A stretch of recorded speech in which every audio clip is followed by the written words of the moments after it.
et la femme qui discute avec son mari, ça joue un très grand rôle. 4 fois, très grand rôle. Naam. S'il n'y a pas le dialogue entre les deux, ça va être l'envers.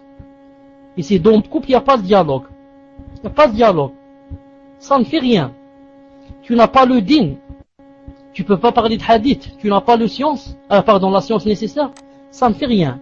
Je ne te demande pas de dire des choses que tu ne connais pas. Mais parlons des choses simples et utiles. Naam. Parlons de notre famille. Parlons de nos enfants. Parlons de nos projets. Ça ne fait rien. C'est pas obligé qu'on parle dans le din si on ne connaît pas le din. Mais la discussion joue un très grand rôle dans le rapport du couple. Naam. Et il y a des couples où il n'y a pas de discussion. Seulement, salam alaikum, je veux manger, où sont les habits, salam alaikum, je vais dormir, salam alaikum, et comme ça. Subhanallah l'azim. Ça peut pas durer, ça peut pas marcher. Naam. C'est pas ça le couple. C'est pas ça le couple. La discussion joue un très grand rôle dans le couple. La musulmane consciente des principes de sa religion ne doit pas oublier que l'obéissance qu'elle a à son mari est l'une des voies qui lui permettent l'accès au paradis.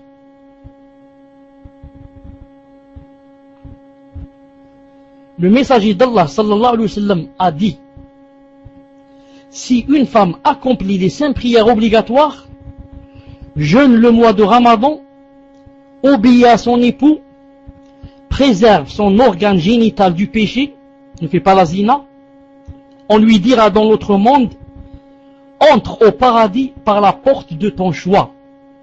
Hadith dont les transmetteurs sont jugés dignes de confiance, rapporté par Ahmed ibn Hanbal et Tabarani, les hadiths sahih. Naam. Si une femme accomplit les 5 prières obligatoires, jeûne le mois de Ramadan, obéit à son époux, ne fait pas la zina, préserve son organe génital, on lui dira dans l'autre monde: entre au paradis par la porte de ton choix. Alors qu'en est-il maintenant si, masha'Allah, elle fait les surérogatoires? Qu'en est-il maintenant si elle jeûne les 6 jours de Shawwal, si elle jeûne le 13, 14, 15 des mois arabes, si elle jeûne les lundis et jeudis? Qu'en est-il si elle fait les 12 rak'at de la sunna mu'akkada? Qu'en est-il si elle fait la prière de la nuit? Et qu'en est-il? Naam. Ça, cela dépend, naam, des personnes et de la piété qu'il y a dans le cœur et la sincérité qu'il y a envers Allah Azza wa Jalla. Ensuite, il a ajouté un hadith, l'auteur a ajouté un hadith, naam, qui, il a dit de ce hadith, il est jugé authentique. Et moi je vous dis d'avance que ce hadith, Cheikh Al-Albani rahimahullah a dit c'est un hadith faible. Mais je vais vous le dire quand même, pour que vous appreniez au moins, que par exemple tel et tel hadith est faible. Car si vous ne connaissez pas les hadiths faibles, un jour vous allez l'entendre par quelqu'un, vous allez dire que c'est un hadith sahih. Mais si vous avez déjà entendu qu'il est faible, vous direz à la personne: non, ce hadith est faible. D'après Salama, qu'Allah l'agrée, le messager d'Allah a dit: toute femme qui meurt en laissant un époux satisfait de son comportement entrera au paradis. Je répète le hadith qui est faible: toute femme qui meurt en laissant un époux satisfait satisfait de son comportement entrera au paradis. Moi je dis le hadith est faible, mais je dis que son sens est vrai. C'est vrai ce qu'il y a dans ce hadith. Même si il est faible lui. Il est faible, c'est-à-dire que dans la chaîne de transmission, etc., il y a des problèmes. Naam. Mais son sens est vrai. Chaque femme qui meurt dont le mari est satisfait d'elle ira au paradis, Inch'Allah Ta'ala, bien sûr, si cette femme applique bien sûr l'islam et lui aussi. Naam. Ce n'est pas une femme qui ne fait pas la prière, ou là qui ne portait pas le voile, une femme qui sort dévoilée comme ça, et son mari, il est satisfait d'elle, parce que lui-même déjà, il n'aimait pas le voile. Lui-même déjà, il n'aimait pas le voile, il est satisfait d'elle, qu'elle soit morte sans le voile. Naam, celle-là, elle ne sentira pas l'odeur du paradis, comme c'est dans les hadiths que vous connaissez. Dans un autre hadith, écouté ce hadith. Le deuxième hadith est aussi da'if, mais il est long. Je vais citer celui-là. Dans un autre hadith, le prophète sallallahu alayhi wa sallam décrit la femme dévouée à son époux par des termes transparents qui lui annoncent le bonheur dans ce bas monde et dans l'autre. On rapporte qu'un jour, le messager d'Allah alayhi salam a dit à ses compagnons: voudriez-vous que je vous annonce laquelle de vos épouses sera au paradis? Voudriez-vous que je vous annonce laquelle de vos épouses sera au paradis? Certes oui, ô messager d'Allah, dirent-ils. Certes oui, ô messager d'Allah, dirent-ils. Il a répondu sallallahu alayhi wa sallam: l'affectueuse. Alors regardez maintenant les attributs qu'il va donner. Hein? Les attributs qu'il va donner. C'est l'affectueuse, la procréatrice, Troisièmement, celle qui, quand elle est en colère, maltraitée, ou quand son mari est en colère contre elle, qu'est-ce qu'elle fait? Elle dans la tienne. Je ne retrouverai le sommeil que quand tu seras satisfait. Hadith sahih, dont les transmetteurs sont cités comme source sûre. Naam, Bukhari Muslim, dans les traditions authentiques de Bukhari Muslim. Et il a été aussi authentifié par Sheikh Al-Albani rahimahullah. Donc quelles sont les femmes qui, masha'Allah, d'après le prophète sallallahu alayhi wa sallam, les épouses qui vont aller au paradis? C'est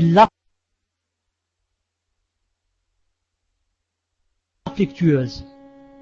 Il y a des femmes qui sont affectueuses, d'autres qui ne le sont pas. Ces choses-là, même si elles viennent d'Allah Azza wa Jal, on peut s'entraîner à ces choses. On s'entraîne à devenir comme ça. Vous allez dire comment c'est drôle, comment on peut s'entraîner? Je vais vous dire, non, on peut s'entraîner. Car le prophète sallallahu alayhi wa sallam a dit dans un hadith authentique, dans Sahih al-Jami' de Sheikh Al-Albani rahimahullah, qu'est-ce qu'il a dit? Il a dit sallallahu alayhi wa sallam: innama al-ilmu bit-ta'allumi wa innama al-hilmu bit-tahallumi. Et comme ça, c'est un hadith assez long. Innama al-ilmu bit-ta'allumi. Il a dit, la science vient en apprenant. La science vient en apprenant. La science vient en apprenant, c'est une preuve et un dalil contre les soufis. Les soufis qui disent, la science, elle vient directement d'Allah et elle rentre dans ton cœur. N'ouvre jamais Sahih al-Bukhari ni Sahih Muslim, ne lis aucun livre. Si tu es pieux, Allah Ta'ala va descendre la science dans ton cœur. Et nous, qu'est-ce qu'on leur dit? Oh, vous qui êtes les égarés, ne connaissez-vous pas qu'il y a un hadith du prophète sallallahu alayhi wa sallam qui dit que la science vient en apprenant? Et pourquoi alors Allah Ta'ala a dit Iqra, il a dit lis? Et pourquoi alors le prophète alayhi sallam a dit la quête de la science est une obligation si ça venait tout seul? Donc, on fait des efforts, on s'évertue pour avoir la science. Ensuite, il a dit innamal hilmu bitahallum. Al-hilm, vous savez ce que c'est le hilm? C'est un peu difficile à dire en français. Disons, c'est proche de la patience. C'est ne pas s'énerver, etc. Il a dit ça bien comment? Bitahallum. En faisant des efforts dans ce sens. Naam. Tu trouves quelqu'un de très nerveux, s'il veut, pour Allah, il veut changer, il va changer. Il sait que le prophète alayhi salam dit la taghlab. Il a dit 3 fois une personne. La taghlab, ne t'énerve pas, 3 fois. Alors il va dire, moi aussi je vais commencer à appliquer. Il commence à appliquer, il devient quelqu'un qui ne s'énerve pas. Il commence à appliquer, il devient quelqu'un d'endurant. Il devient quelqu'un de patient. Il devient quelqu'un qui ne ment pas. Auparavant il mentait, maintenant il commence à faire des efforts pour ne plus mentir. Et il va devenir l'un des véridiques bidna azza wa jal. Donc, le premier attribut, il a dit l'affectueuse, la procréatrice. Deuxième attribut de celle qui va aller au paradis, c'est celle qui donne des enfants, masha'Allah. Chaque enfant, c'est un soldat pour l'islam. N'oublie pas cela. Chaque enfant créé entre la musulmane et le musulman, si on lui apprend le din et d'Allah Ta'ala et de son prophète, c'est un nouveau soldat qu'on a gagné pour la Ummah de l'islam. La Ummah musulmane vient d'avoir un nouveau soldat, ou bien un nouveau alim. Un nouveau quoi? Quelqu'un qui vient fortifier. Quelqu'un qui vient fortifier la nation musulmane. Beaucoup de femmes n'aiment pas avoir des enfants, car elles sont influencées par le mode européen. Elle te dit, moi, un enfant et une fille, masha'Allah, le choix du roi. Le choix du roi, masha'Allah, ça me suffit. Le choix du roi. Un garçon et une fille. Masha'Allah, moi, bruit. J'aime pas beaucoup de bruit à la maison. J'aime pas des problèmes. Celui-là, il fait pipi, celui-là fait ceci. Non, c'est beaucoup pour moi. Le choix du roi me suffit. Et elle ne sait pas ce qu'a dit le prophète sallallahu alayhi wa sallam quand il dit, yani, mariez-vous et faites beaucoup d'enfants. Le jour du jugement dernier, qu'est-ce qu'il a dit sallallahu alayhi wa sallam? Il a dit, inni mubahi bikumul umam. C'est un hadith authentique. C'est-à-dire, je vais me vanter de vous. Vous êtes la cause, je vais me vanter devant les autres nations. La nation de Moussa alayhi salam, la nation de Ibrahim, la nation de Isa, où je vais me vanter devant eux. Naam. Et dans un autre hadith, il a dit, je vais me vanter devant les prophètes. Inni mubahi bikumul anbiya'a. Hadith authentique. Je vais me vanter devant les prophètes. C'est pas devant leur nation, mais devant Ibrahim, devant Moussa, devant Isa. Et moi, combien j'ai dans ma nation. Qui a été la cause? En enfantant. Toi, en donnant des enfants musulmans, masha'Allah, tu as été la joie et le bonheur du prophète sallallahu alayhi wa sallam. Ne suis pas Marguerite et Jeannette. Marguerite et Jacqueline ne veulent pas d'enfants. Ils veulent le choix du roi. Toi, il y a le prophète sallallahu alayhi wa sallam qui t'a donné des consignes. Toi, tu veux le paradis, tu veux Allah Azza wa Jal et être demain avec les pieux dans le paradis. Qu'Allah Azza wa Jal nous fasse rentrer son paradis. Al-Muhim, qu'est-ce qu'il a dit ensuite? Celle, écoutez bien, troisième attribut. Celle qui, quand elle est en colère, maltraitée. Écoutez bien, maltraitée. Ou bien, quand son mari est en colère, qu'est-ce qu'elle fait alors? Elle lui dit, voici ma main dans la tienne.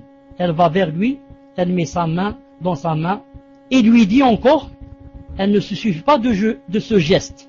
Alors c'est un geste qui joue un très très très grand rôle.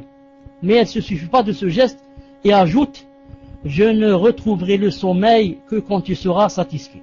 Maintenant, même s'il est en colère, yani, il a la salive qui sort de sa bouche, quand une femme et sa femme met sa main dans sa main et lui dit une chose pareille, ils sont quelque chose, une rahma qu'Allah Ta'ala fait descendre dans son cœur, et il n'est pas fou de continuer ses folies et sa grande colère. Et il va vite se calmer.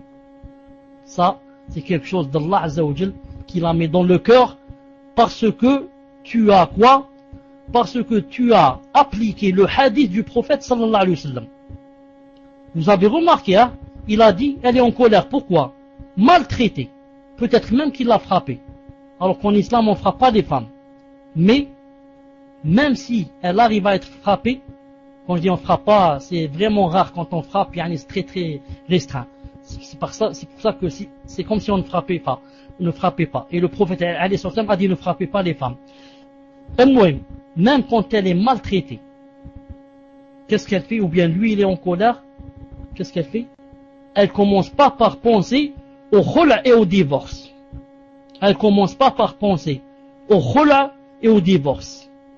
Mais elle dit, qu'est-ce que tu veux que je fasse? Elle se dit comme ça dans le cœur. Qaddarallahu ma shafa'al. Inna lillahi wa inna ilayhi raji'un. Allahumma ajurni fi musibati wa akhlif li khayran minha. Naam, je suis dans un djihad. Mais je suis convaincu de ce qui m'attend demain. Je suis convaincu de ce qui m'attend demain. Je sais que c'est lui le fautif. Mais ça ne fait rien. Je vais faire quelque chose pour Allah, pas pour lui. Je vais faire quelque chose pour Allah. Je vais mettre ma main dans sa main et lui dire cette phrase. Non, Dieu l'a fait pour Allah. Wallahi al-Ali al-Azim, qu'Allah Azza wa Jal te fera triompher sur lui, ici et dans l'au-delà. Te fera triompher sur lui, ici et dans l'au-delà. Non. La femme musulmane avisée doit savoir que de même que l'islam lui a promis d'énormes récompenses quand elle se dévoue à son mari, et on a ainsi fait un acte qui lui permet d'accéder au paradis, il l'a aussi mis en garde contre toute négligence ou rébellion vis-à-vis de lui, en affirmant qu'il s'agit d'un péché susceptible de lui attirer le mécontentement et la malédiction des anges. Al-Bukhari et Muslim rapportent, d'après Abu Hurayra radiyallahu ta'ala anhu, que le messager alayhi salatu salam a dit: lorsqu'un mari invite son épouse à partager le lit conjugal et qu'elle s'y refuse, alors les anges la maudiront jusqu'au matin s'il passe la nuit mécontent d'elle. Bukhari Muslim. Vous avez bien entendu? Lorsqu'un mari invite son épouse à partager le lit conjugal et qu'elle s'y refuse, les anges la maudiront jusqu'au matin s'il passe la nuit mécontent d'elle. Naam. Ça c'est en règle générale. Mais des fois la femme est malade. Des fois elle est très fatiguée. L'homme et l'époux devraient aussi, naam, donner de l'importance à cela. Naam. Comme il aime avoir des plaisirs, il faudrait aussi qu'il fasse le plaisir de sa femme en ne pas la demandant dans ces endroits difficiles et dans ces moments difficiles. Naam. C'est pour ça que il y a même des situations où il serait vraiment grave de la demander. Naam, si elle vient, je ne sais pas, de subir une opération, elle est là, yani, tout évanouie, et maintenant lui il va demander ces choses, c'est que celui-là vraiment, yani, naam, il ne voit pas loin miskin. طيب.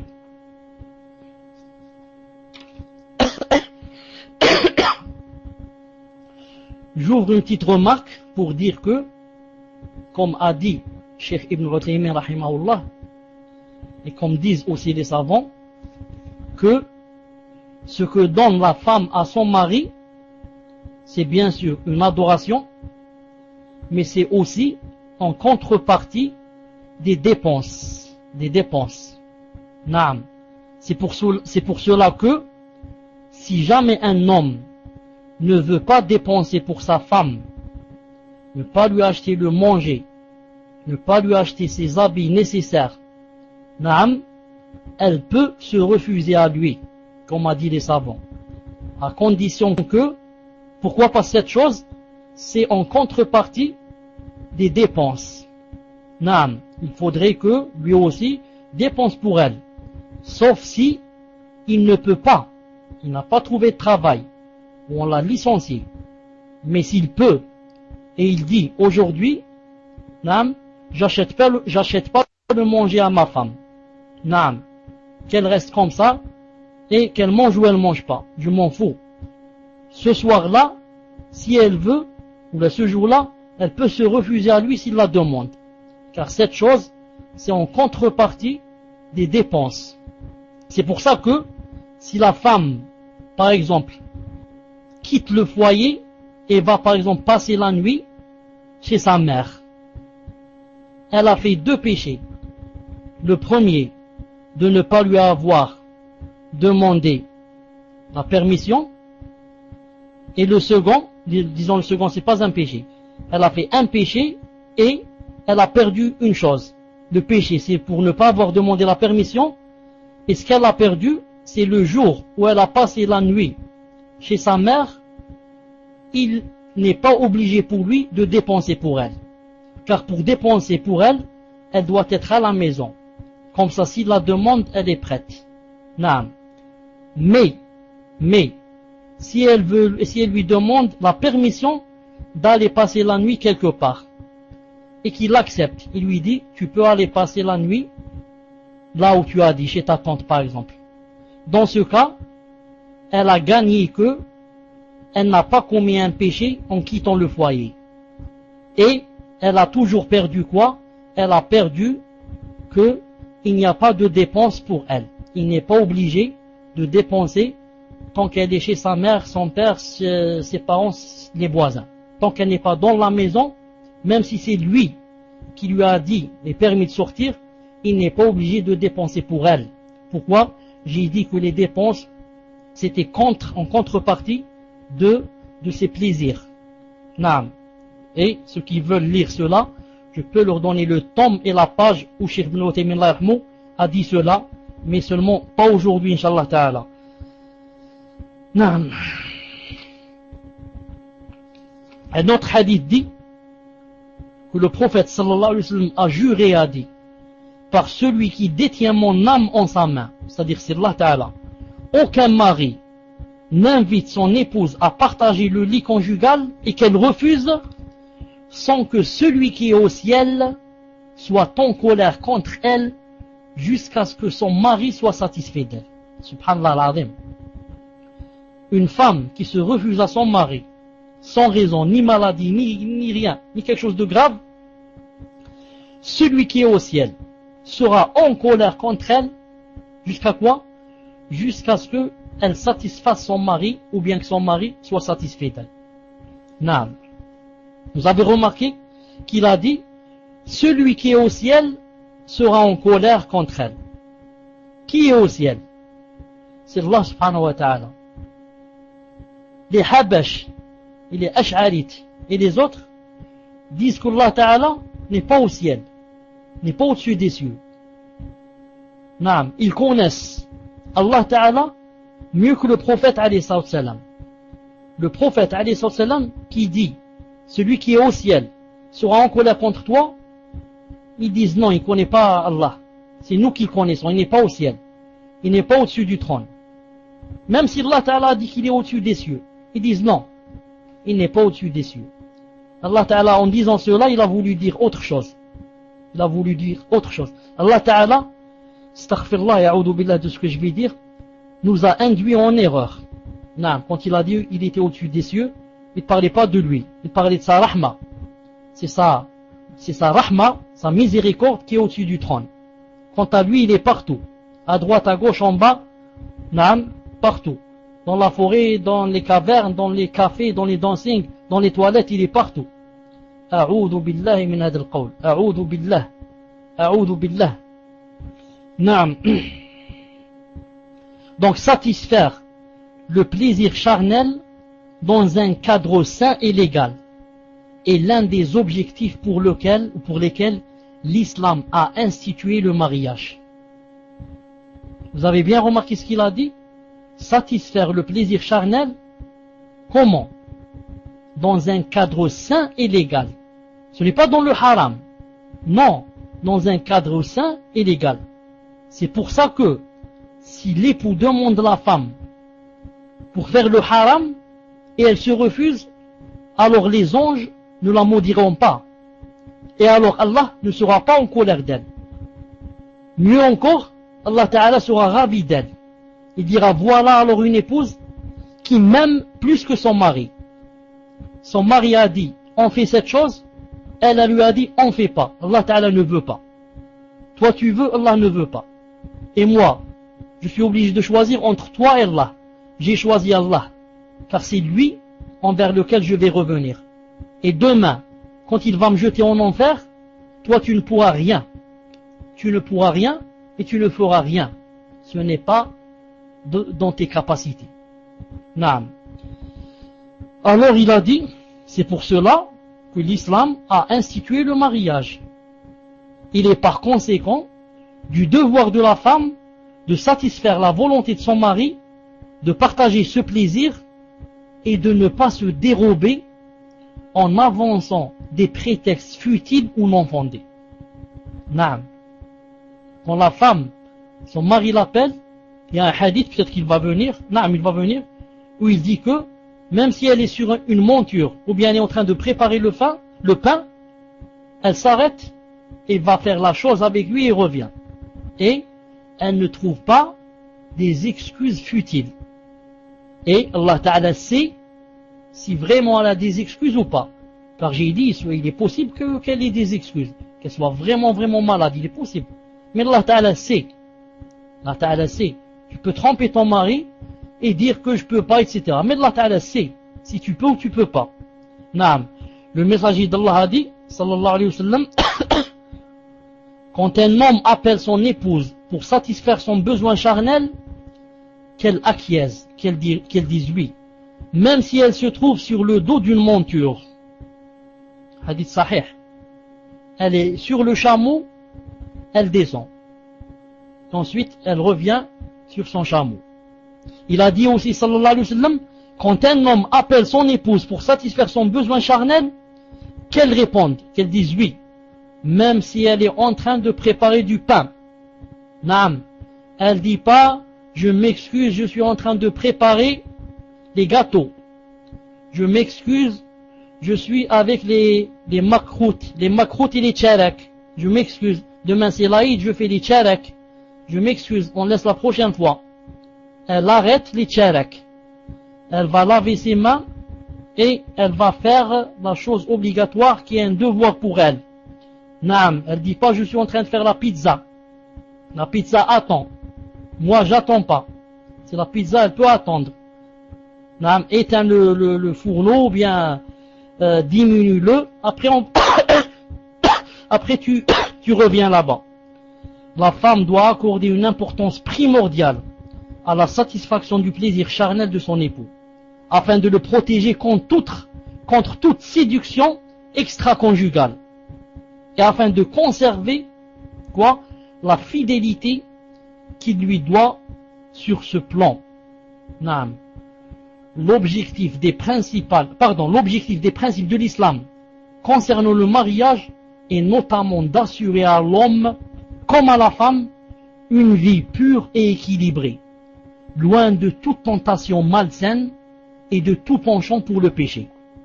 Or, écoutez bien, seul le rapport charnel, naturel et légal entre les deux permet d'évacuer les pulsions naturelles de l'être humain.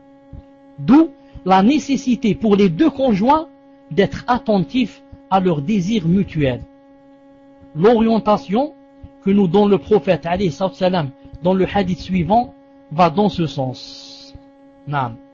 Muslim rapporte, d'après Jabir ibn Abdullah radiyallahu ta'ala anhu, que le messager d'Allah alayhi salam a dit: lorsque l'un d'entre vous éprouve de l'attirance pour une femme au point que son cœur devient épris d'elle, alors qu'il aille immédiatement à son épouse et qu'il satisfasse son désir avec elle, car ceci écarte de lui ce qu'il avait éprouvé pour l'autre femme. Et dans un autre hadith, elle a, son épouse, exactement ce qu'a l'autre. Elle a exactement ce qu'a l'autre. Naam. Donc le sort réservé à la femme qui provoque le mécontentement de son époux n'est pas de moindre importance. Il engendre un risque qui devrait secouer le cœur de toute musulmane pieuse et l'inciter à être vigilante sur ce plan. Naam. D'après Abdullah ibn Abbas radiyallahu ta'ala anhu, le prophète sallallahu alayhi wa sallam a dit: il y a 3 personnes qui, lorsqu'elles font la salat ne dépasse pas leur tête. Il y a 3 personnes qui, lorsqu'elles font la salat reste au-dessus de leur tête et ne monte pas vers Allah Azza wa Jal. Quelles sont ces 3 personnes? Rajulun amma qawmin wa hum lahu karihun. Quelqu'un qui a guidé les gens dans la prière alors que ceux qui sont derrière lui le détestent et ne veulent pas que ce soit lui qui fasse la prière. Non. Quelqu'un qui remplit pas les conditions, quelqu'un un innovateur, quelqu'un ceci, cela, il veut faire la prière, on ne veut pas de lui. Et il veut. Celui-là, il est en train de perdre son temps. Sa salat, sa prière, ne va pas dépasser sa tête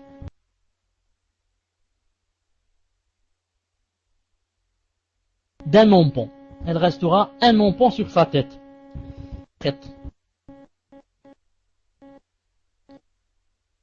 Une femme, une épouse qui s'est endormie et son mari elle lui a pas d'order ce qu'il voulait. Celle-là, quand elle fait la prière le matin, elle se lève pour faire la prière, sa prière ne va pas dépasser un mompon. Elle va être comme ça sur sa tête, c'est tout. Elle ne va pas monter chez Allah jusqu'à ce que son mari soit satisfait d'elle. Ça veut dire que si elle meurt, son mari, Allah Ta'ala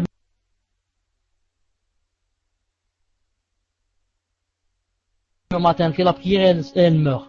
Allah Ta'ala lui dira pourquoi tu n'as pas fait la salat. Ça coupe. On va voir un peu.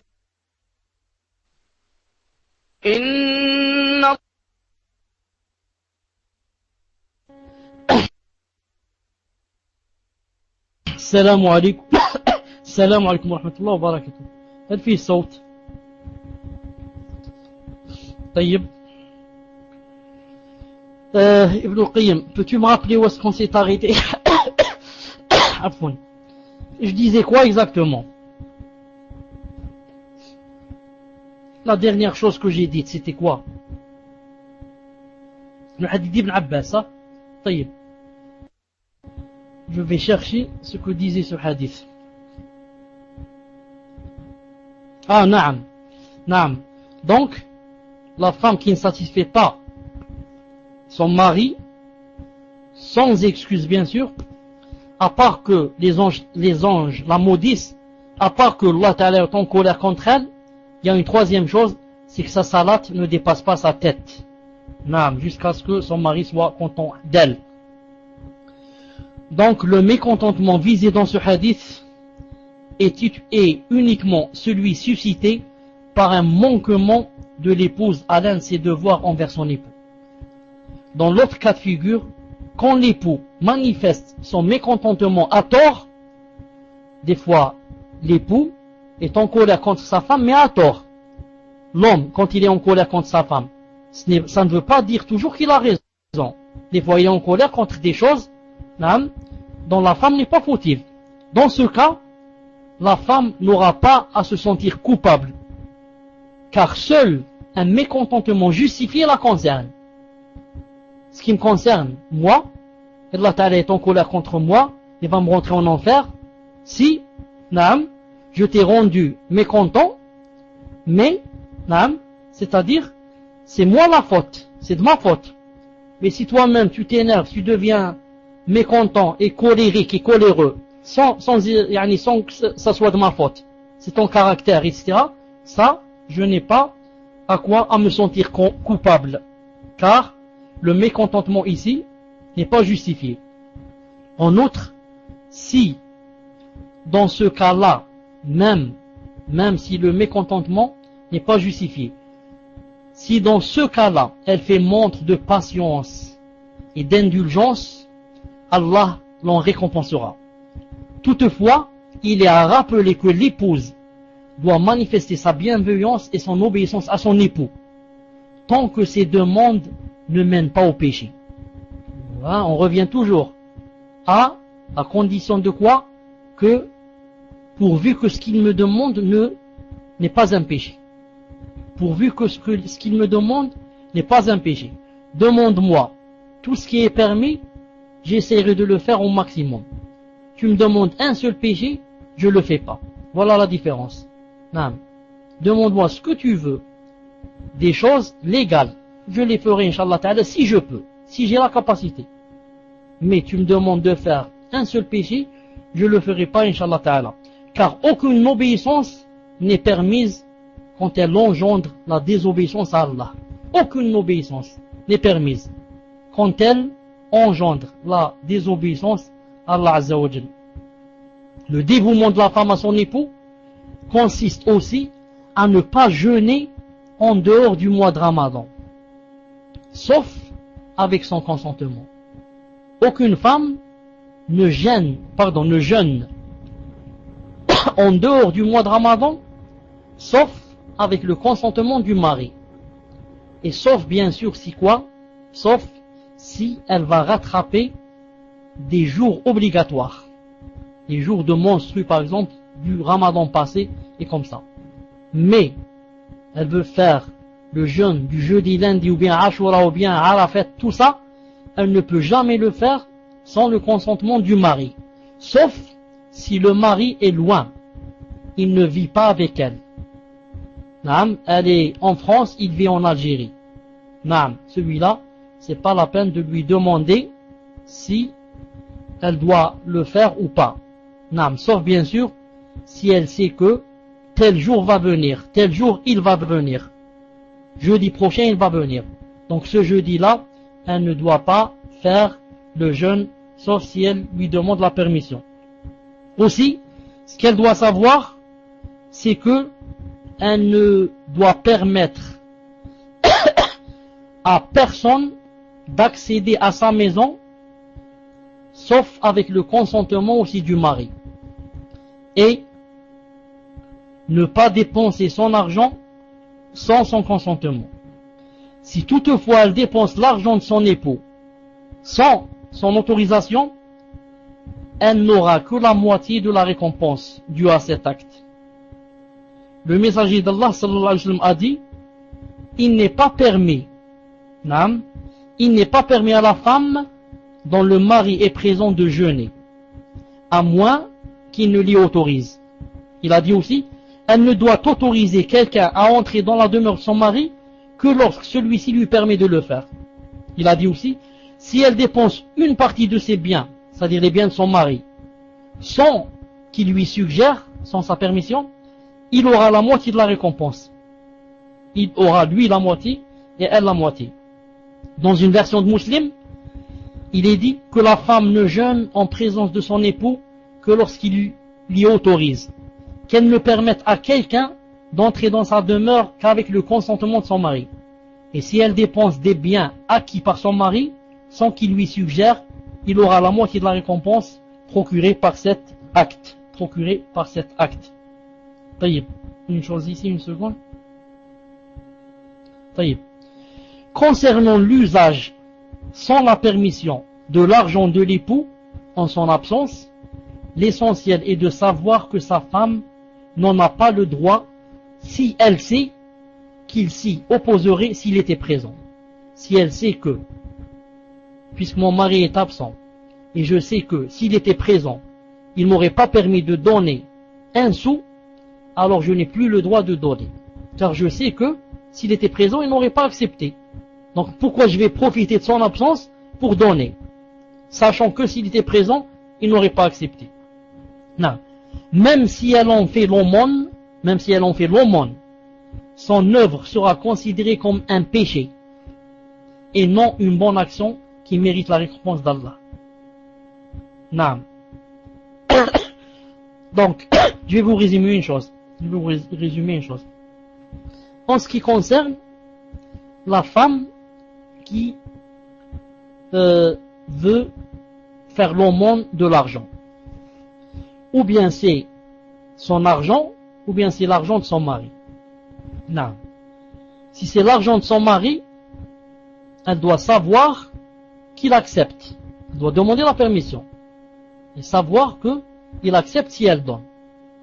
Non. Si c'est son argent à elle, les savants ont divergé. Certains ont dit que elle peut donner son argent, sans demander la permission de son mari. Elle donne ce qu'elle veut. Elle a, par exemple, 100 millions dans la banque, elle les donne à une famille pauvre sans demander la permission de son mari. Pourquoi? C'est son argent. C'est le premier avis. Le deuxième avis dit que c'est le contraire du premier. Il dit, même si c'est son argent, elle n'a le droit de donner aucun sou de son argent, sauf après le consentement de son mari. Celui-là, c'est l'avis de qui? L'avis de Cheikh Al-Albani, rahimahullah. Cheikh Al-Albani, rahimahullah. Et c'est basé sur le hadith du prophète sallallahu alayhi wa sallam, où il est dit, quiconque qui croit en Allah Ta'ala et au jour dernier, qu'elle ne donne rien de son argent à elle, sans le consentement de son mari. Et troisième avis, on parle toujours de son argent à elle. Troisième avis, elle peut donner si ça dépasse pas le 1/3 de son argent. C'est l'avis de Ibn Hajj al-Asqalani rahimahullah dans Fath al-Bari. Elle peut donner le 1/3, pas plus, de son argent à elle, sans le consentement de son mari bien sûr. Elle peut donner pas plus de 1/3. Ceux qui ont dit, j'ai dit que celui qui a dit qu'elle pouvait pas, sans le consentement de son mari, c'est Cheikh Al-Albani rahimahullah. Il s'est basé sur le hadith, si la femme croit en Allah et au jour dernier, alors qu'elle ne donne rien de son argent ou de ses biens, sans le consentement de son mari. Et ceux qui ont dit le contraire, ils ont dit elle peut donner, ils ont dit on a deux délils. On a deux délils, deux preuves. Ils ont dit la première, le prophète sallallahu alayhi wa sallam, une fois en discutant avec l'une de ses épouses, qui est notre mère, qui s'appelle Maymouna, radiyallahu ta'ala anha, elle lui a appris qu'elle avait fait don d'une esclave. Elle a donné une esclave. Quand elle a donné une esclave, ça veut dire qu'elle a donné de l'argent. L'esclave, elle coûtait à l'époque. Donner une esclave, c'est donner de l'argent. Naam. Alors le prophète lui a dit, le hadith est dans le Bukhari, il lui a dit, pourquoi ne l'as-tu pas donné à tes oncles? Ce serait mieux. Pourquoi tu as donné ton argent, l'esclave, à des gens que tu ne connaissais pas? Pourquoi tu ne les as pas donnés à ta famille? En fait, quand on donne l'aumône à la famille, c'est mieux que de la donner à un étranger. Je gagne deux choses. J'ai fait l'aumône et j'ai fait le lien de parenté avec ma famille. Pourquoi je donne moi à X et je donne pas à mon frère? Pourquoi je donne à Y que je connais pas et je donne pas à mon oncle? Naam. Au point où la femme peut donner la zakat à son mari. Toi, ma soeur, tu donnes la zakat aux étrangers. Donne-la à ton mari s'il est nécessiteux. Ou s'il a des dettes. Naam. S'il remplit les conditions. Pourquoi tu la donnes à un étranger? Al-Muhim. Ibn al-Qayyim, est-ce que vous m'entendez?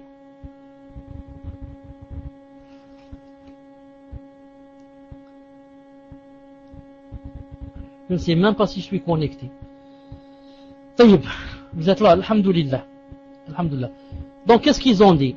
Ils ont dit, donc cette femme qui est l'épouse du prophète sallallahu alayhi wa sallam a donné une esclave sans lui demander la permission. Et il ne l'a su que plus tard. C'est un délit que on peut donner sans la permission du mari. Et ils ont dit, on a un deuxième hadith qui est plus fort. Naam. Nous, qu'est-ce qu'on peut répondre comme délit? Qu'est-ce qu'on peut répondre ici à ceux qui vont se baser sur l'aumône de l'esclave? On peut lui dire, où est la preuve après le premier qui a interdit? Le hadith qu'a cité Cheikh Al-Albani, quiconque croit en Allah au jour dernier, qu'elle donne rien sans le consentement de son mari. Peut-être que le hadith, ce deuxième, de Cheikh Al-Albani, est venu après. C'est-à-dire que c'était permis ensuite, c'est devenu interdit. Hein? Ça peut être, c'est une possibilité. Ça, ou bien on va dire, puisque les deux se contredisent. Dans le premier, elle a donné. Et dans le deuxième, il a dit ne donnez pas. Si deux hadiths se contredisent, on ne peut pas joindre entre eux, on va choisir celui qui interdit, pas celui qui permet. Ça, car la permission c'est la base, toute chose est permise. Mais quand il y a quelque chose d'interdit, ça veut dire qu'il y a quelque chose de nouveau dans la religion. C'est venu pour interdire. Donc, on prend ce qui est interdit, pas ce qui permet. Ou alors on va dire, le hadith de Maymouna radiyallahu ta'ala anha, c'est fi'l, c'est quelque chose qui s'est passé. Alors que le hadith que je citais de Cheikh Al-Albani, c'est une parole. C'est le prophète Aslam qui a parlé, il a dit que quiconque des femmes, etc., ne fasse pas sans le consentement. Et quand, voilà, qawl, et quand le prophète Aslam parle, c'est beaucoup plus fort que quand il dit, si jamais il y a soi-disant contradiction entre les deux textes. Alors qu'en vérité, il n'y a jamais de contradiction entre les deux textes. La contradiction se trouve dans nos têtes, c'est tout. Il n'y a pas dans les textes. Naam. Ahsant. Et qu'est-ce qu'ils ont dit aussi? Ceux qui ont dit c'est permis. Ils ont dit, on va vous citer ici un hadith, un dalil, une preuve qui est très forte, qui permet à la femme de donner son argent sans la permission de son mari. C'est bien comme ça, vous connaissez les délits, vous connaissez les preuves et leurs réponses. Comme ça, quand vous parlez avec des gens, vous avez la réponse, Inch'Allah Ta'ala. Naam. Ils ont dit quoi? Ils ont dit, le prophète sallallahu alayhi wa sallam, dans le hadith de Bukhari et Muslim, une fois, il a fait la prière de l'Aïd. Et après la prière, c'est de la sunna de faire quoi? De faire le prêche. Et c'est de la sunna de faire le prêche aux hommes. Ensuite, l'imam se rapproche des femmes, du côté des femmes, et il leur fait un prêche spécialement à elles. Mais maintenant, alhamdoulilah, maintenant il y a le microphone. Le microphone, les femmes sont derrière, même si elles sont très loin, elles entendent. C'est pas la peine que l'imam aille chez elles. Donc le prophète est allé chez les femmes. Il était comme ça adossé sur Bilal radiyallahu ta'ala anhu. Il a dit aux femmes, tasaddaqna, yani faites l'aumône. J'ai vu que vous êtes la plupart de vous, la plupart des femmes sont en train de faire ça. Vous connaissez le hadith. Elles ont commencé à enlever les boucles d'oreilles qu'elles avaient et les jeter dans le vêtement de Bilal radiyallahu ta'ala anhu. Et d'autres ont enlevé les bagues d'or, une grande bague d'or, vraiment chère. Elles l'enlèvent et la jettent dans le vêtement de Bilal. Regardez la foi. Autrefois, l'argent était très rare. Une bague d'or, c'est vraiment, comme aujourd'hui, des millions et des millions. Une bague d'or à l'époque. L'argent était rare. Elle la donne, fils Abillah. Elle la donne. Elle dit pas, je vais devenir pauvre, je vais mourir. Demain, si je la donne, je vais mourir et les enfants ne vont pas manger. Toi, tu dis comme ça, car tu as oublié Allah Ta'ala.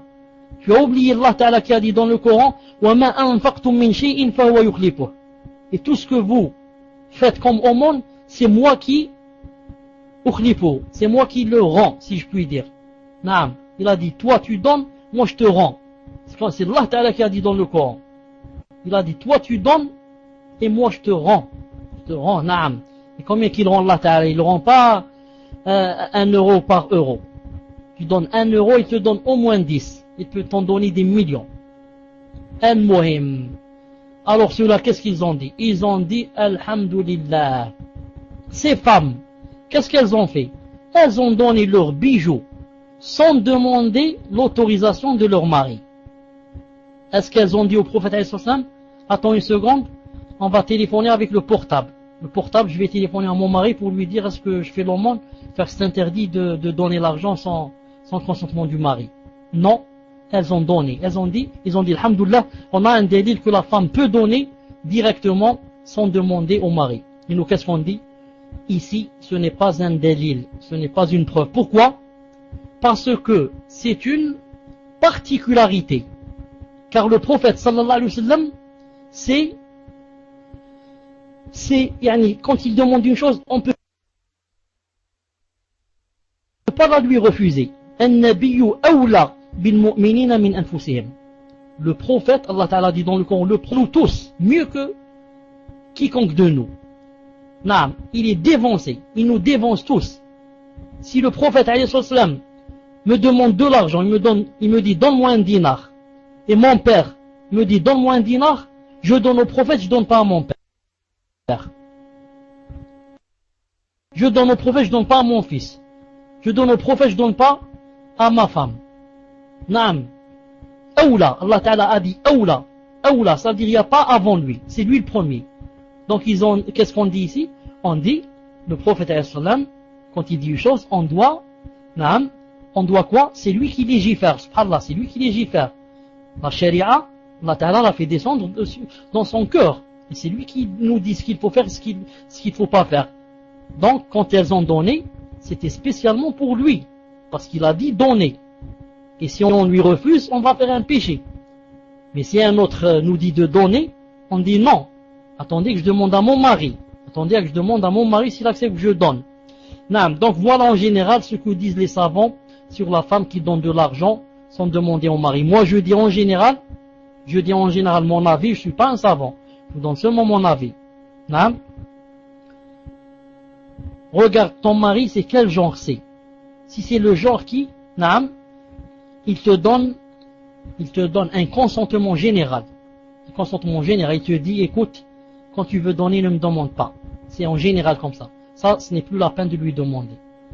Ou alors, si c'est quelqu'un qui a des waswas, quelqu'un de difficile de caractère, quelqu'un peut-être même d'avare, etc., il vaut mieux lui demander son avis à chaque fois, naam, pour ne pas rentrer dans les problèmes, naam, car l'entente et l'harmonie ne se réalisent au sein du couple qu'à travers l'observance de ces règles. Grâce à cela, aucun des deux conjoints ne subira d'iniquité, c'est-à-dire de zulm, d'injustice, ni de désagréments susceptibles de troubler la vie conjugale en islam. Car l'islam la veut basée sur l'amour, la compassion, la bienveillance et la cohésion. Au cas où l'époux s'avérerait qu'il ne s'acquitte pas des dépenses qui lui incombent vis-à-vis de sa femme, il y en a beaucoup de frères, ne s'acquittent pas des dépenses envers leurs femmes, envers les sœurs. J'en connais moi, beaucoup de femmes se plaignent. Et aussi de ses enfants, s'ils ne s'acquittent pas, ou bien ils s'acquittent avec une avarice et une parcimonie extrême. Alors sa femme a le droit de se passer de sa permission pour dépenser son argent à chaque fois que elle ou ses enfants en ont besoin. Son argent pas à elle, son argent à lui, naam. Car lui, je me suis marié avec lui pour qu'il dépense. Maintenant, il a et il veut pas. Je ne parle pas du cas où il n'a pas, du cas où il travaille pas, du cas où il est en chômage. Non, il a de l'argent et il les dépense avec ses amis. Il les dépense dans les cafés, les cigarettes. Il veut pas dépenser dans la maison les choses nécessaires. Alors dans ce cas, elle peut lui prendre de l'argent sans lui demander sa permission à lui et sans qu'il le sache même. On rapporte que Hind bint Utba, radiyallahu ta'ala anha, l'épouse d'Abu Sufyan, radiyallahu ta'ala anhu, elle vint voir le messager d'Allah et lui dit: ô messager d'Allah, Abu Sufyan est un homme avare. Mon mari est un homme avare, hormis à part ce que je prends à son insu. C'est-à-dire, sans qu'il le sache. Il ne me donne pas de quoi nous suffire, moi et mes enfants. Alors le messager d'Allah lui a dit, sallallahu alayhi wa sallam, prends de quoi te suffire, toi et tes bons enfants, selon le bon usage. Rapporté par Bukhari Muslim. Vous remarquez deux choses ici. Naam, c'est un avare. Il ne donne pas ce qu'il devait donner. Alors qu'a dit alayhi salam, tu peux lui prendre l'argent nécessaire dont tu as besoin, mais il a dit, toi et tes enfants, il a dit, quoi? Selon le bon usage. C'est très important. Il n'a pas dit, prends, naam, pour t'acheter des robes de mode.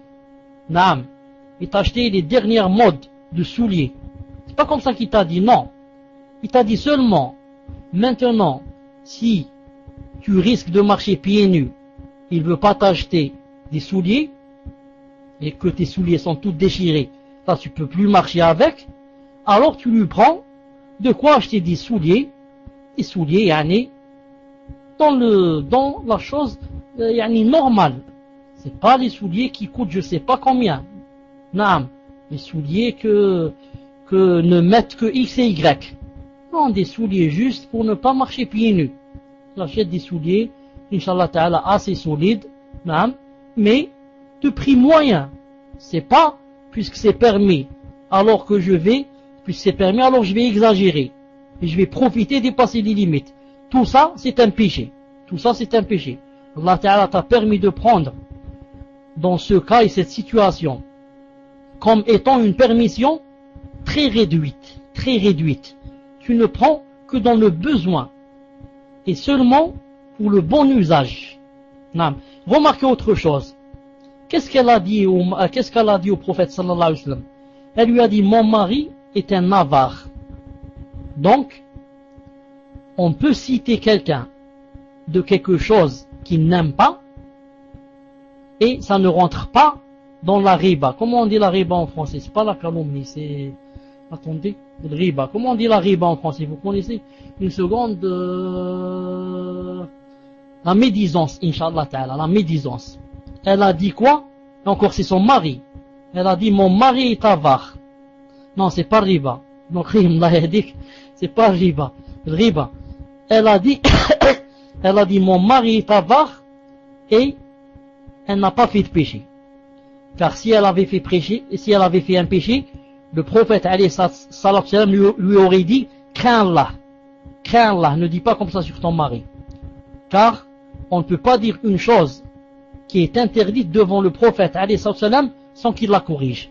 Mieux encore, on ne peut pas faire un geste devant le prophète sallallahu alayhi wa sallam qui ne soit pas légiféré sans qu'il ne le corrige. Sallallahu alayhi wa sallam. C'est pour ça, c'est d'ici que vient ce qu'on appelle la sunna taqririya. La sunna taqririya. المهم c'est ce que je voulais dire. Donc pourquoi ce n'est pas de la médisance? Car elle l'a dit mon mari est un avare. Elle l'a pas dit à ses amis à elle. Elle l'a pas dit dans la rue, elle l'a pas dit dans un café, elle l'a pas dit ou bien l'a écrit dans les journaux, mais elle l'a dit pour se plaindre. Elle peut donc dire comme ça au juge, elle peut dire comme ça au policier, elle peut dire comme ça à qui? À son père pour se plaindre, ou bien au père du mari. Vraiment, elle lui dit X, votre fils, mon mari, il est vraiment avare, il me donne même pas ce dont j'ai besoin. Et comme ça. Sinon, ça deviendrait quoi?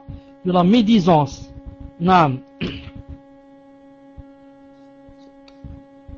Il reste beaucoup à dire dans ce sujet et il est minuit chez moi bi'idhnillah azza wa jal. Je profite juste pour répondre aux 4 ou 5 premières questions Inch'Allah ta'ala et en allant vite Inch'Allah ta'ala Ilyas tafadhali Inch'Allah ta'ala Naam Khair Inch'Allah. Khair Inch'Allah, où est-ce qu'il est? Je ne sais pas. طيب Salama, prépare-toi Inch'Allah ta'ala. Je n'ai pas beaucoup de temps Inch'Allah ta'ala. Salama. C'est Abu Marwan.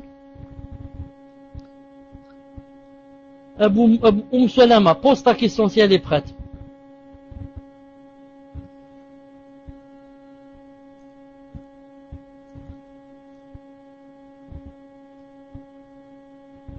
Je vois pas Abu Marwan, il est 3e chez moi. Ibn al-Qayyim, il est 3e chez moi, Abu Marwan. Votre liste est fausse. Naam. Toi aussi ta liste est fausse. طيب, il n'y a pas Ilyas, il n'y a pas Salama, donc on passe à Abu Marwan. Tfadhal. Les deux autres, je crois qu'ils sont pas là.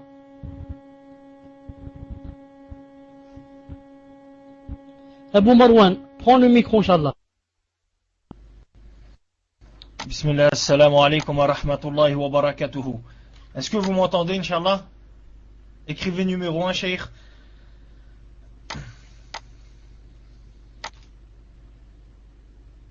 Donc, la question que je voulais vous poser, c'est sur la situation d'une sœur qui a été rapportée, et on aimerait que vous nous éclaircissiez sur cette chose-là. Cette sœur, c'est une maghrébine. Elle a fréquenté un garçon dans le haram, et ensuite elle s'est repentie et elle est revenue à la religion, et ce garçon il est revenu à la religion.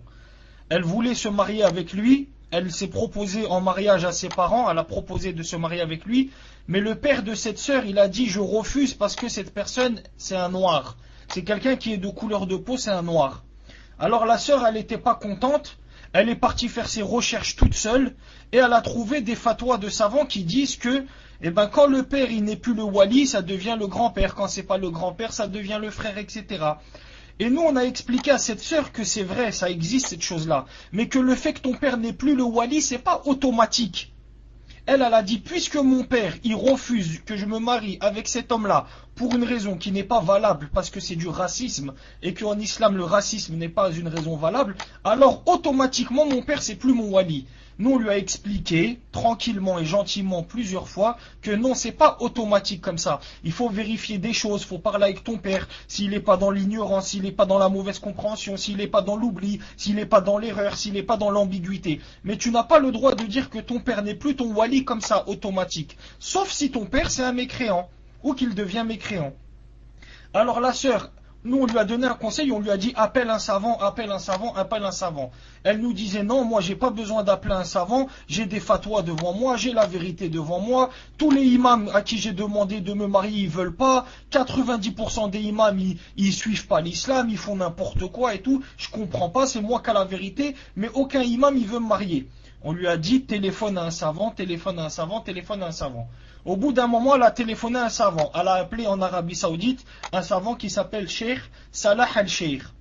Elle a expliqué sa situation. Le cheikh il lui a dit, si tu vois que ton père, le fait qu'il ne fait pas la prière, c'est un mécréant, alors tu as le droit de te marier en prenant un autre wali. Alors on lui a répondu, d'accord, d'accord. Si tu vois que ton père c'est un mécréant, parce qu'il ne fait pas la prière, et que la personne qui ne fait pas la prière, eh ben c'est un mécréant, alors d'accord, ton père n'est pas ton wali, tu vas prendre un autre wali. Mais après on lui a dit, sache une chose, que le cheikh il ne t'a pas dit.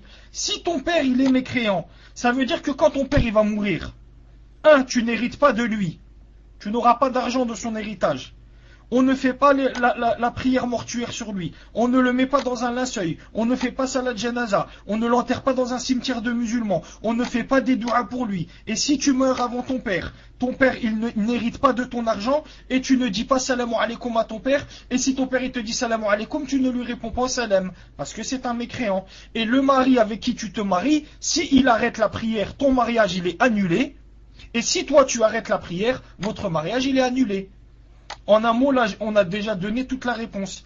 Mais cheikh, pour apaiser le cœur de cette personne, et pour qu'elle comprenne bien que ce qu'on dit là, c'est pas de la plaisanterie, que si tu vois que ton père n'est pas mécréant, eh ben ça implique des choses. Et si tu vois que ton père il est mécréant, ça implique aussi des choses. C'est pas j'accepte que mon père il est mécréant, mais quand il va mourir, je vais hériter de lui.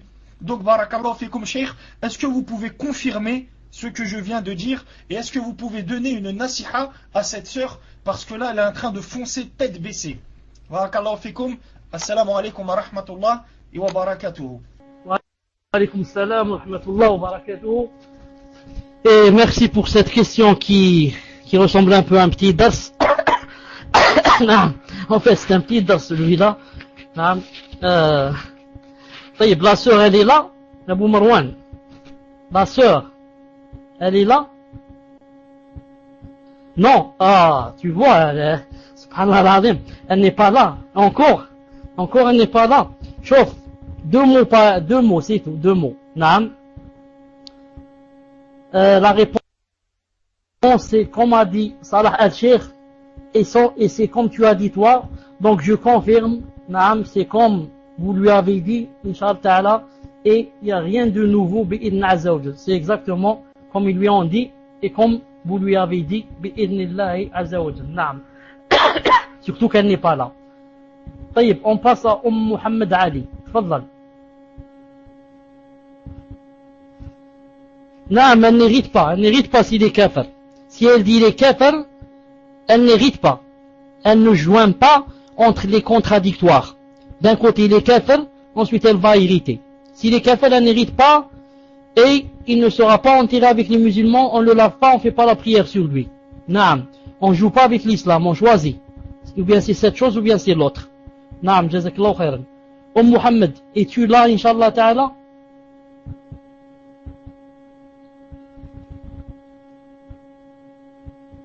Si son mari arrête la prière, le jour où il arrête la prière, le mariage est annulé. Le jour où il arrête le mariage, il arrête la prière, si elle voit que celui qui fait pas la prière est kafir, le jour où le mari arrête la prière, elle rentre dans sa période de viduité. Naam, car le mariage a été annulé. Naam. Taïb, Mohamed n'est pas là. Nouh, tafadlali.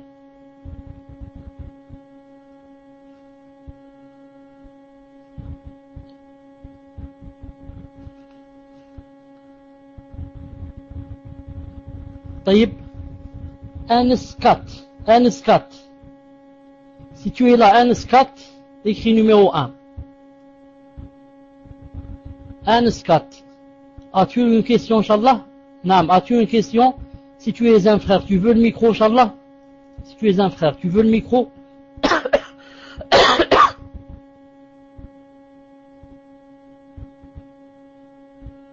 Alors, تفضل.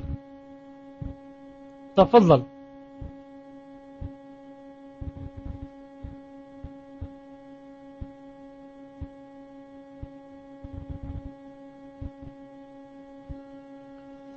Cheikh, ça c'est Mohamed Ali.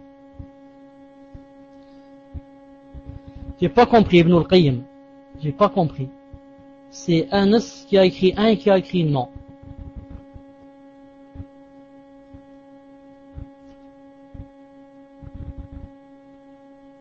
شوف واسمك ابن القيم ابن القيم ابن c'est pas نعم c'est Ibn al-Qayyim. Regarde, moi je me base sur ma liste. Je me base sur ma liste. Sinon ça va me faire beaucoup de problèmes. L'essentiel c'est quoi? L'essentiel, qu'il soit avant ou après. Moi je me base sur ma liste. Si je dis par exemple Nouh, ça veut dire Nouh. Alors pourquoi ici elle répond pas? Mohamed n'a pas répondu. Salama n'a pas répondu. Ilyas n'a pas répondu. Maintenant, même si une personne est au milieu de la liste et je lui dis X, c'est enlevé le rouge, elle ne cherche pas à savoir où suis-je, etc. Naam. Taïb. Maintenant, Anas n'a pas encore posé sa question. Saoudia, tafadhali.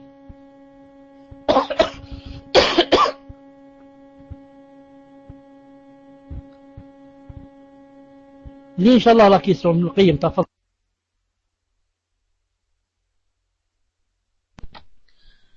Salam alaikum, cher. Serait-il possible de savoir quels sont les savants qui permettent aux femmes de dépenser le tiers des biens sans l'autorisation du mari, et serait-il possible d'avoir un rendez-vous? Barakallahu fikum. Taïb, alaykoum salam wa rahmatullahi wa barakatuh. Serait-il quels sont les savants qui permettent aux femmes de dépenser le tiers des biens sans l'autorisation du mari? Naam. C'est l'avis de Ibn Hajj al-Asqalani, celui qui a expliqué Sahih al-Bukhari. Tu vas dans chapitre Nafaqat. Dans le Bukhari, il y a chapitre Nafaqat, les dépenses.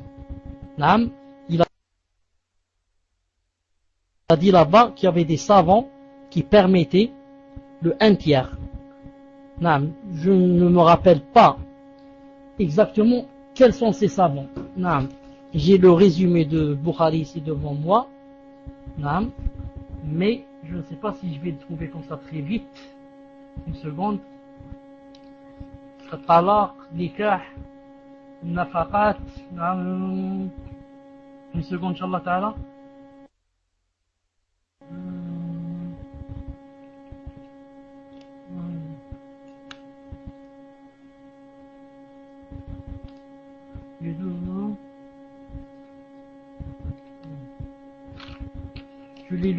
Je l'ai lu seulement tout à l'heure, le hadith. Maintenant, je trouve que ce n'est pas dans Bab al-Nafaqat. Dans un autre chapitre. Attendez une seconde.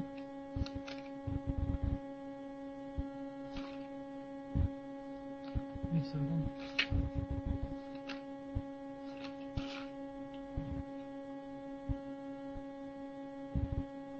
Oui, maintenant, je risque de perdre du temps en le cherchant. Mais je sais que c'est un hadith où Ibn Hajj résume la vie des ulama là-bas. Il a dit là-bas qui en dit de cela, qui en dit. Mais Inch'Allah ta'ala, je te le donnerai la prochaine fois. Car il est là dans un cahier entre mes mains. Et comme ce cahier a beaucoup de pages, je ne sais pas exactement où est-ce que je l'ai lu. Je l'ai lu tout à l'heure. Mais je ne me rappelle plus où est-ce que c'est. Attendez une seconde encore.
suis en train de chercher, hein. Je suis en train de chercher.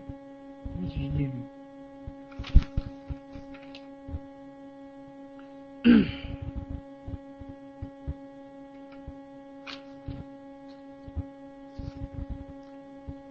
Ibn Qayyim, vous êtes avec moi?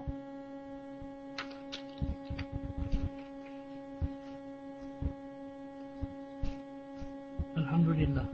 Patience, ça. طيب, j'approche une seconde. Hein. Une seconde.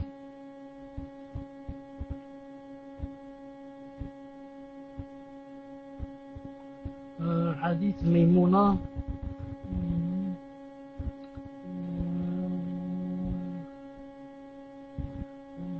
Hadith la تجمع بين زوجها. نعم.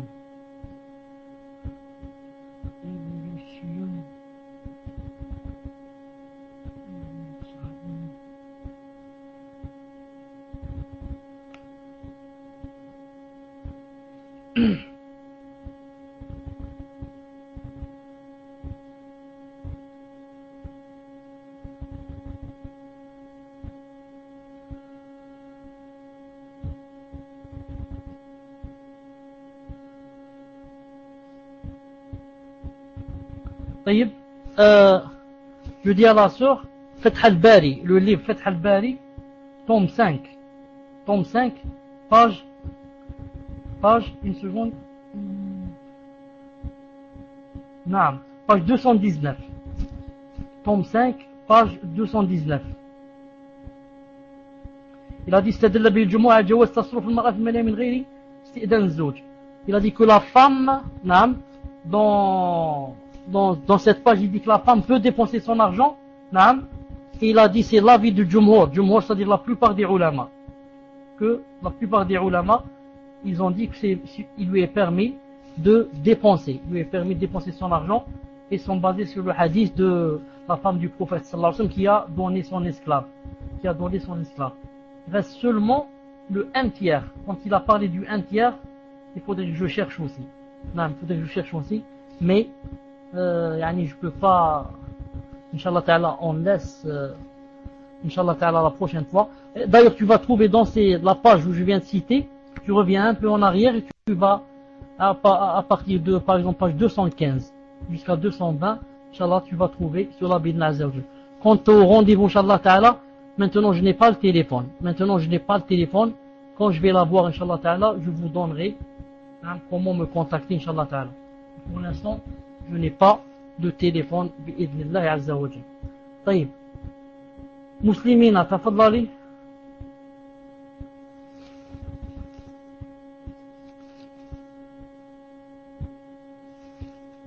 تفضل ابن القيم. Salam alaikum, cher. Il y avait la question de Anaïs, enfin je suppose que c'est une convertie. Elle a marqué Salam alaikum, si un mari fume, doit-on avoir des enfants avec lui? Wa alaykoum assalam wa rahmatullah wa barakatuh. Naam, quand quelqu'un fume, naam, cela dépend de cet homme. Il y a des hommes qui fument et qui acceptent la nasiha, naam, et qui n'ont de défaut que la cigarette. C'est-à-dire que, en revanche, ils ont beaucoup de qualités. Reste seulement cette mauvaise cigarette, je dois lui faire la nasiha jour et nuit, jusqu'à bidna ta'ala ce qu'il la lâche et se délaisse d'elle. À condition que, ça soit sûr que c'est seulement la cigarette, et non pas, bien sûr, la drogue, etc. Donc, on voit si c'est quelqu'un qui a beaucoup de qualités, qui n'a que la cigarette c'est un péché, mais par exemple, comparé à l'alcool et à la drogue, etc., c'est un moindre péché, bien sûr, mais c'est toujours un péché. Hein? On voit si c'est le genre qui accepte la nasiha, etc., on va pas donc tout chambouler, à cause de quoi? À cause de, ce seul péché, alors que il a en contrepartie beaucoup de qualités que peut-être tu ne trouverais pas chez un autre homme. C'est pour ça que je conseille à la sœur de faire des efforts pour être endurante, car j'ai lu une fois un savant, on a demandé ça à cause de la cigarette, il a dit qu'elle patiente et qu'elle lui fasse des nasiha, qu'elle patiente et qu'elle lui fasse des nasiha, et bien sûr tu lui dis que si vraiment tu tiens à moi, tu sais que j'aime pas la cigarette, etc. Et d'abord il faudrait penser à Allah avant moi, tu sais que c'est interdit, tu sais que tu lèses, tu fais mal aux gens. Alors, qu'en est-il pour moi? Tu fais mal aux anges. Les enfants n'ont rien à voir. Les enfants n'ont rien à voir avec cela. Les enfants, bien sûr qu'on peut faire des enfants avec lui. On peut faire des enfants avec lui. Celui-là, il a la cigarette. D'autres ont aussi des défauts, et ont peut-être des défauts plus que la cigarette. Et beaucoup de sœurs ont des enfants avec des frères qui ont des défauts beaucoup plus graves que la cigarette. Mais il faut, Inch'Allah Ta'ala, lui faire la nasiha et lui rappeler que s'il la délaisse pour Allah, etc. Inch'Allah Ta'ala, que Allah Ta'ala t'aide, et t'exauce tes vœux, Inch'Allah Ta'ala. Tfadhal, Inch'Allah, le prochain. Salam alaikum wa rahmatullah wa barakatuh. Qu'Allah Azza wa Jal vous préserve et vous récompense. Amin. Quelles conditions doit remplir un homme pour qu'une femme puisse se marier avec lui? Et comment doit-elle mener son enquête pour savoir des choses sur lui? Le prophète sallallahu alayhi wa sallam, alaykum salam wa rahmatullah, et Anis ou la Anaïs wa fiki barakallah. Je disais, pour qu'une femme se marie avec un homme, elle se base sur le hadith du prophète sallallahu alayhi wa sallam qui a dit: si quelqu'un vous demande votre main, et que c'est le genre dont vous êtes ravi de sa religion, sa religiosité et de son comportement, alors donnez-lui votre main, sinon vous allez faire des fitna, etc. dans cette vie. Vous connaissez, Inch'Allah, tous vous connaissez le hadith. Qu'a-t-il dit? Il a dit que l'homme, quand il se présente, on n'a pas le droit de le refuser s'il remplit deux conditions. La première, c'est quoi? S'il est religieux, et la deuxième, s'il a un bon comportement. Il peut être religieux, masha'Allah, faire les prières surérogatoires, faire le jeûne, être très quelqu'un qui donne son argent comme ça à droite, à gauche, masha'Allah, il n'est pas avare, très généreux, mais il a un caractère très difficile et un très mauvais comportement. Ça arrive. Celui-là, je ne suis pas obligé de me marier avec lui. Non. Mais, maintenant, si, Inch'Allah Ta'ala, il remplit les conditions, s'il remplit les conditions, dans le din et dans le comportement, on ne doit pas le refuser, bi'idna azza wa jal. Voilà, c'est ça le hadith.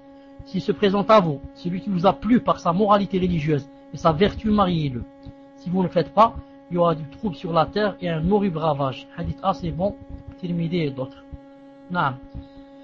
Quant à, bien sûr, je ne conseille aucune femme de se marier avec quelqu'un qui lui déplaît physiquement ou au point où elle le hait. Au point où elle dit, cette personne je la hais, car après, sûrement qu'elle va demander le divorce, car après un mois, 2 mois, 1 année, sûrement que elle va faire comme Zawjat Thabit radiyallahu ta'ala anhuma. C'est pour ça que d'emblée, elle doit choisir quelqu'un qui, s'il n'est pas beau, il est passable, quelqu'un qui est acceptable.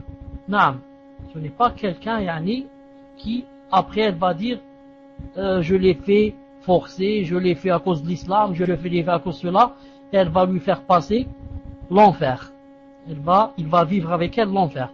Celui-là, celui qui n'est pas assez beau, Allah Ta'ala lui donnera une sœur qui n'est pas aussi assez belle, et ils se plairont mutuellement.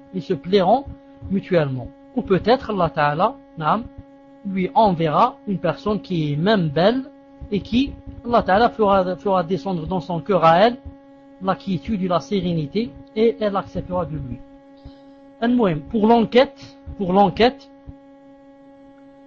elle cherche quels sont les proches de lui pour essayer d'avoir quelques renseignements sur lui, comme par exemple, elle envoie quelqu'un de sa famille dans la mosquée où lui il fait la prière.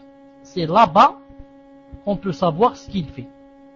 Elle envoie quelqu'un de la famille, son père, son frère, je sais pas, il va faire la prière dans la mosquée où lui il a l'habitude de faire la prière. Là-bas les gens le connaissent et il demande à des gens qui sont assez âgés, qui sont assez mûrs, il leur demande leur avis sur X en disant que voilà, c'est à cause d'un mariage, etc. Pour qu'ils soient apaisés, ils vous répondent, sinon ils ont peur. On peut aussi demander aux gens qui le connaissent dans le travail. Les gens qui le connaissent dans le travail, on peut leur demander quels sont leurs avis sur lui. Bi'idhnillahi subhanahu azza wa jal. Naam.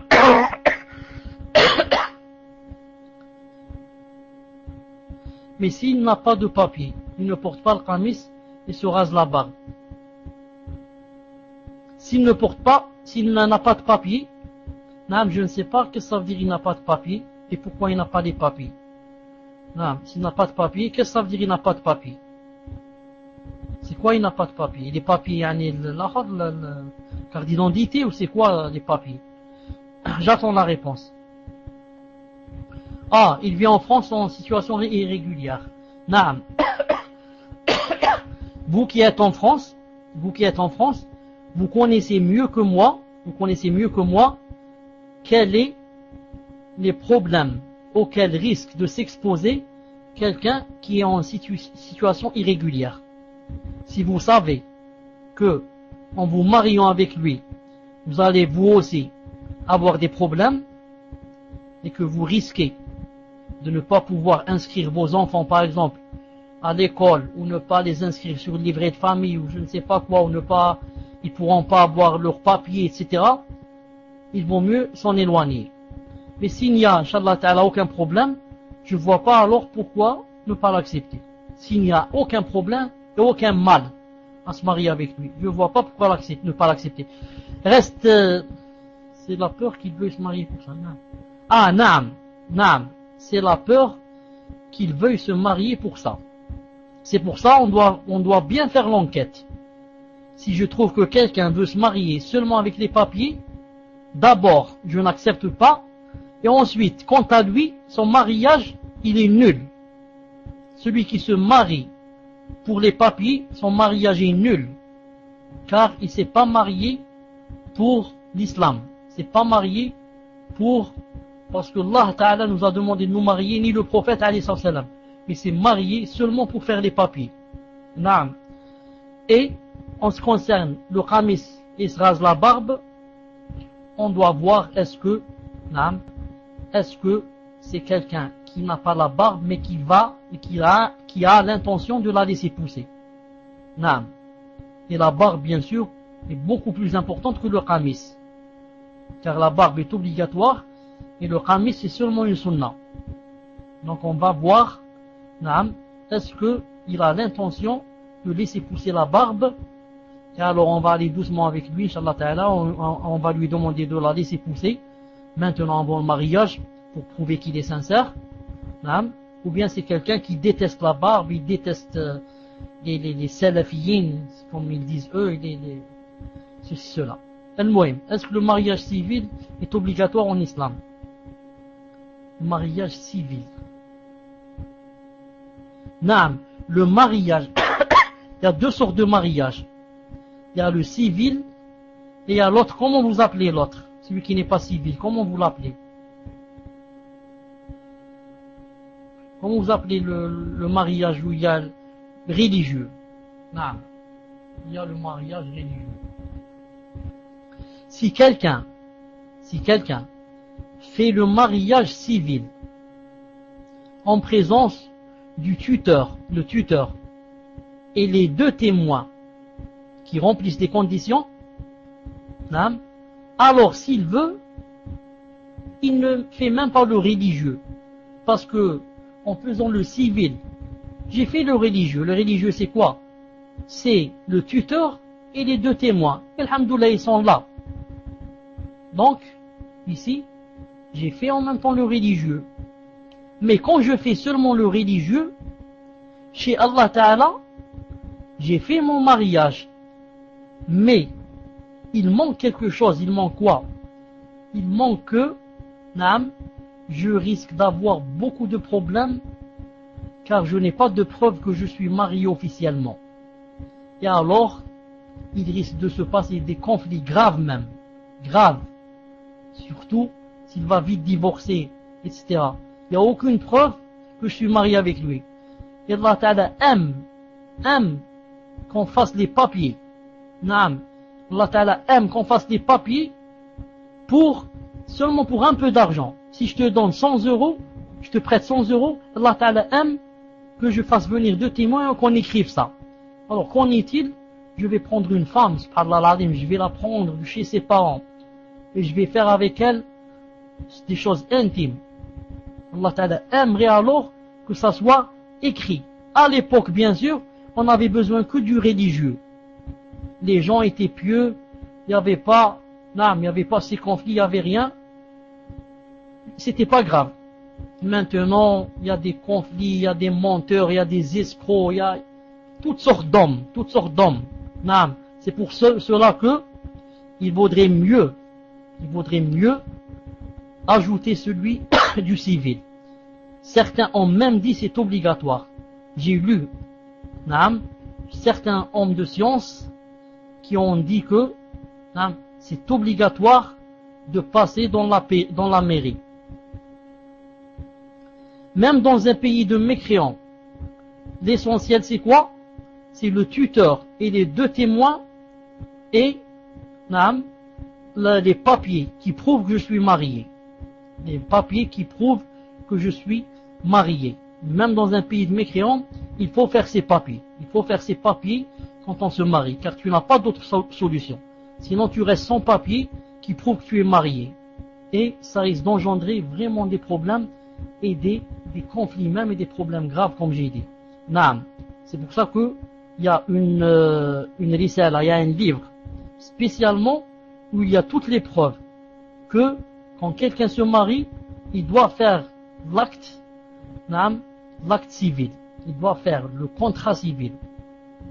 Toute personne qui se marie doit faire le contrat civil. Je m'arrête ici, Inch'Allah Ta'ala. Je vous donne rendez-vous après demain, Inch'Allah Ta'ala. Je vous verrai, Inch'Allah Ta'ala, prière et afiya wa siha. Subhanakallahumma wa bihamdik. Ashhadu an la ilaha